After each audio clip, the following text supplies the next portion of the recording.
And he began to teach again by the sea. And such a very large crowd gathered to him that he got into a boat in the sea and sat down.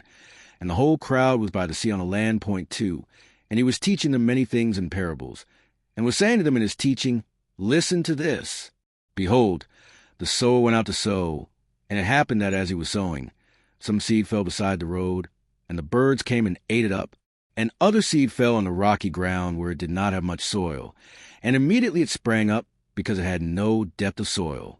And after the sun rose, it was scorched, and because it had no root, it withered away. And other seed fell among the thorns, and the thorns came up and choked it, and it yielded no crop. And other seeds fell into the good soil, and as they grew up and increased, they were yielding a crop and produced 30, 60, and 100-fold. And he was saying, He who has ears to hear, let him hear. And when he was alone, his followers, along with the 12, began asking him about the parables. And he was saying to them, To you has been given the mystery of the kingdom of God, but to those who are outside, everything comes in parables, so that while seeing, they may see and not perceive, and while hearing, they may hear and not understand, lest they return and be forgiven. And he said to them, Do you not understand this parable? How will you understand all the parables? The sower sows the word. And these are the ones who are beside the road where the word is sown. When they hear, immediately Satan comes and takes away the word which has been sown in them.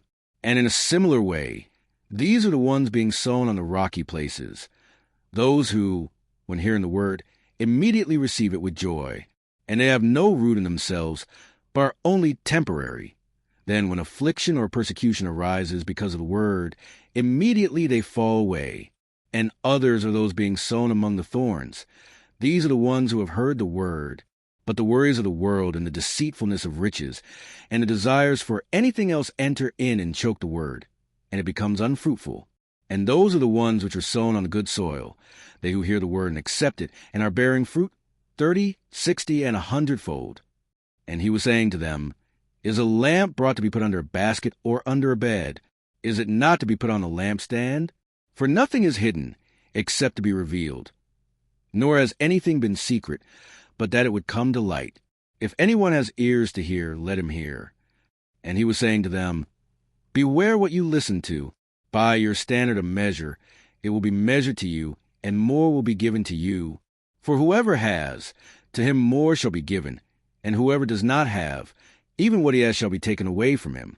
And he was saying, The kingdom of God is like a man who casts seed upon the soil, and he sleeps and rises night and day, and the seed sprouts and grows. How? He himself does not know.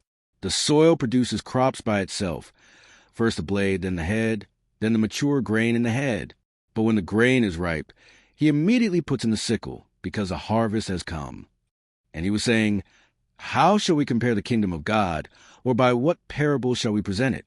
It is like a mustard seed, which, when sown upon the soil, though it is smallest of all the seeds that are upon the soil, yet when it is sown, it grows up and becomes largest of all the garden plants and forms large branches, so that the birds of the air can nest under its shade. And with many such parables he was speaking the word to them, as they were able to hear it. And he was not speaking to them without a parable, but he was explaining everything privately to his own disciples. And on that day, when evening came, he said to them, Let us go over to the other side. And leaving the crowd, they took him along with them in the boat, just as he was. And other boats were with him. And a great windstorm arose, and the waves were breaking into the boat, so that the boat was already filling up. And Jesus himself was in the stern, sleeping on the cushion. And they got him up and said to him, Teacher, do you not care that we are perishing? And he woke up and rebuked the wind, and said to the sea, Silence, be still. And the wind died down, and it became perfectly calm. And he said to them, Why are you so cowardly? Do you still have no faith? And they became very afraid, and were saying to one another, Who then is this, that even the wind and the sea obey him? Mark 4.